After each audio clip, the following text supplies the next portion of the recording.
Dear learners, I'm Christina Georgy, your academic counselor for the course code BEGAE-182, which is titled English Communication Skills. As per the requests of a few of our learners, I'll be recording this session. In our previous sessions, we discussed blocks 1 and 2 in detail. Moving on to block 3, which is titled Reading and Writing Skills. So far we have seen listening and speaking skills as part of block 2. Now we are focusing our attention towards reading and writing. So here also there are 4 units associated with this block. The first unit is titled the reading skill. Dear learners, this is a very important unit with respect to your TEE.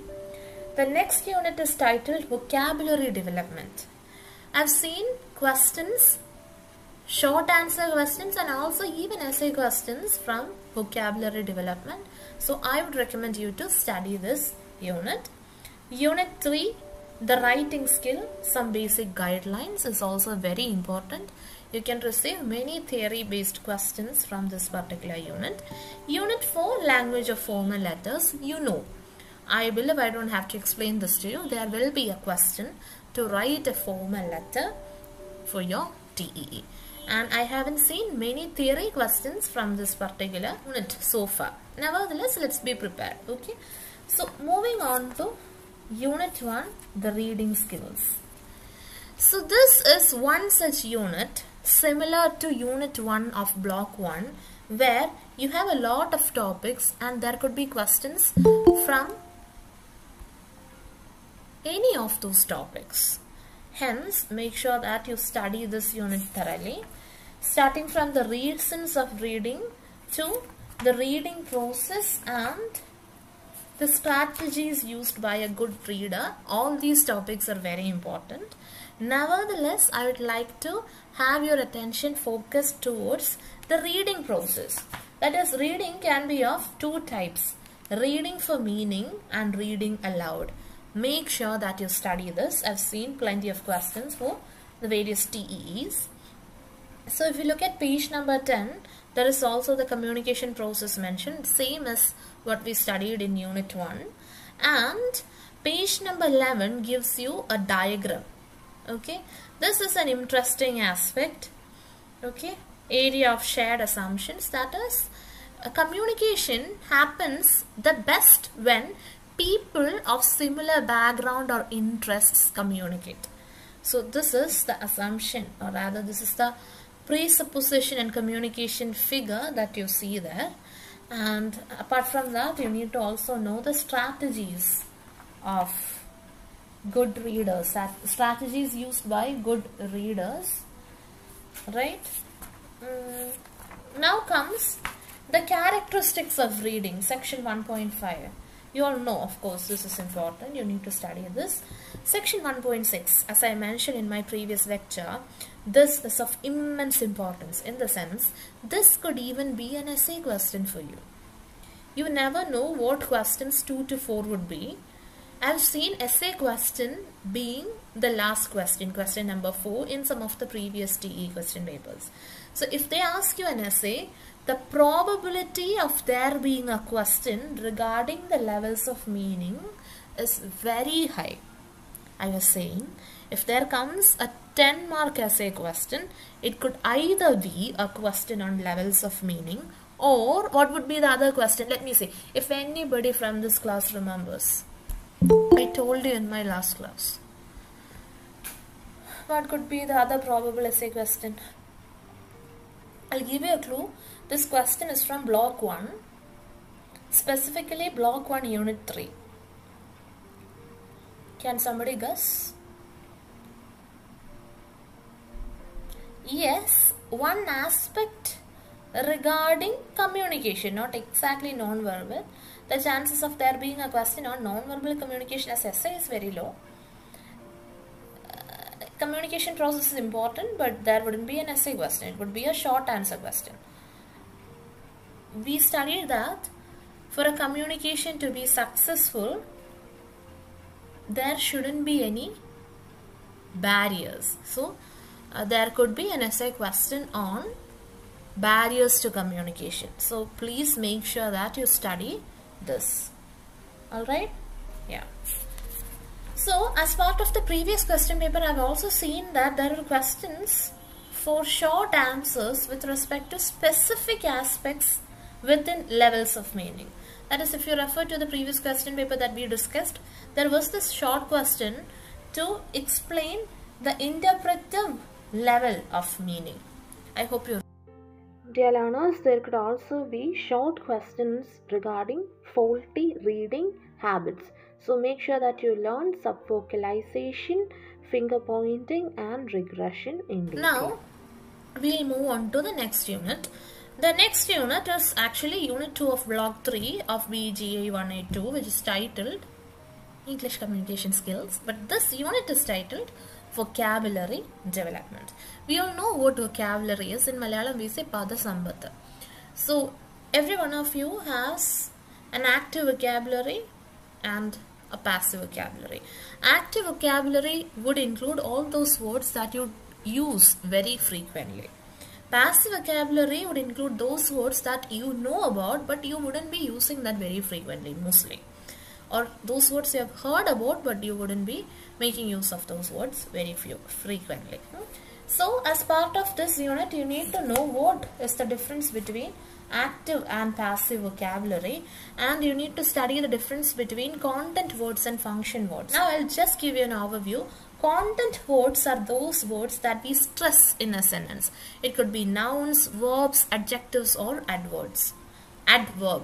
Or the rest are function words. And function words include conjunctions, prepositions and others which do not have independent existence or independent meaning for that matter. Content words and function words. Now comes the most probable question for your TEE. Difficulties in learning English vocabulary. There you have a mention regarding homonyms, homophones, homographs and others. So homonyms are basically one word, many meanings. Homonyms, okay? And homophones are basically same sound, different forms and meanings. For example, homonym, club. So club could be an association of people. Club is one of the 4 cards in a pack of cards, you know that. Club could be a place where a group of people may assemble. So all these are the various meanings of this one term club. Similarly, there is this word great. So great could mean a great person and also grating carrot. So in the first scenario, it means that this person is so renowned, so popular, a very great man. Okay, in the second scenario, it could mean we are cutting carrot. Okay, we are grating it. So in the first case, the spelling is G-R-E-A-T, and in case 2, the spelling is G-R-A-T-E. Alright, so these are same sound, different form and meaning kinds of words.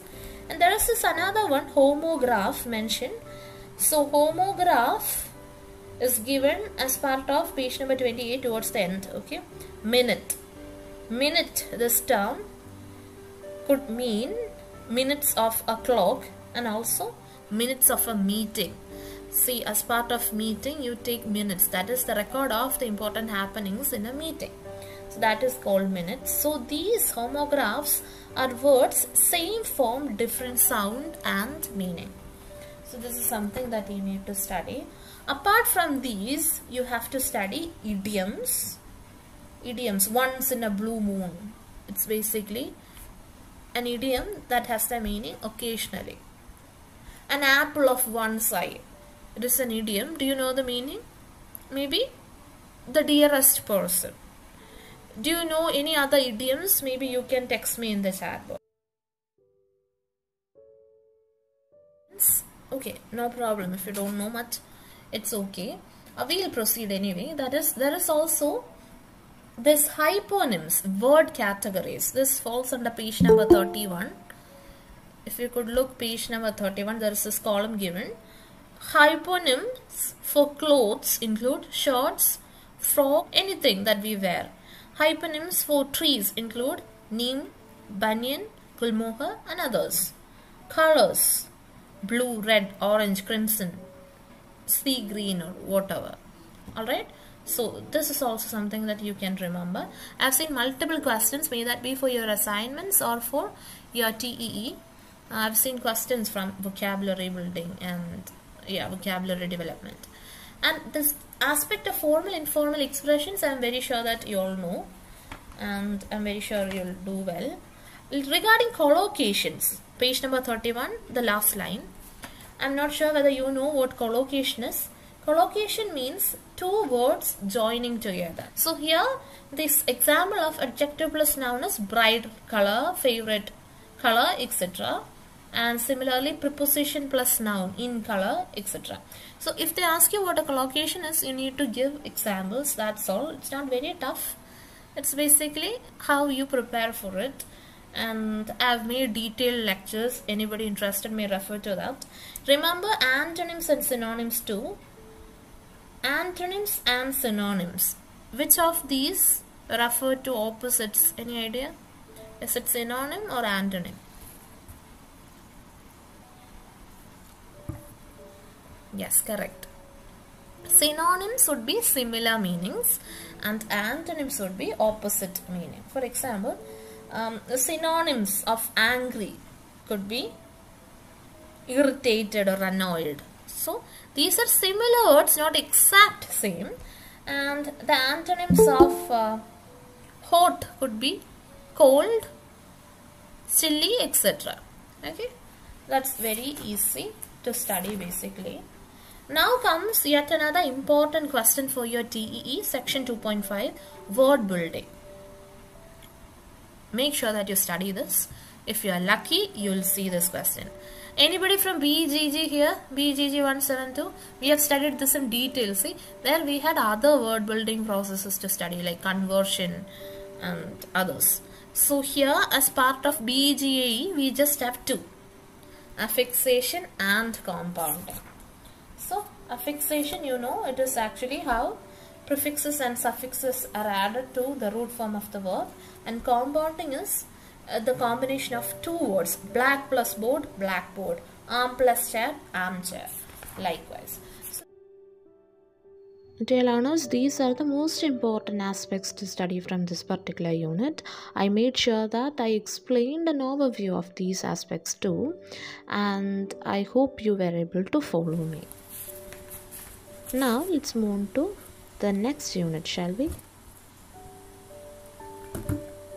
So moving on to unit 3, which is titled the writing skill, some basic guidelines. So this is also a very important unit with respect to your TEE. There could be questions on the methods of writing and forms of discourses. So firstly, I'll focus my attention towards methods of writing. Remember, the detailed lectures and line by line explanation are available. So moving on to the methods of writing, firstly you need to identify your subject, to whom you are addressing this writing to, and gathering information, the purpose of writing, and you need to know your reader very well, and only then can you write effectively. So that section is very important. You need to study that. Section 3.3.1 deals with writing the thesis statement. So what is a thesis statement? So this thesis statement declares the main point or controlling idea of your writing task. Whatever you write, the main point would be called the thesis statement. And there are certain aspects to be taken care of while writing a thesis statement. That is also mentioned in your study material. You need to study that. There is a short mention on essay map. Okay, page number 47. A short mention on essay map. It is a brief statement in the introductory paragraph introducing the main points to be discussed in the essay. It's actually a guidance regarding the main points that are to be included in this essay, which will be part of the essay basically. So that also you need to study.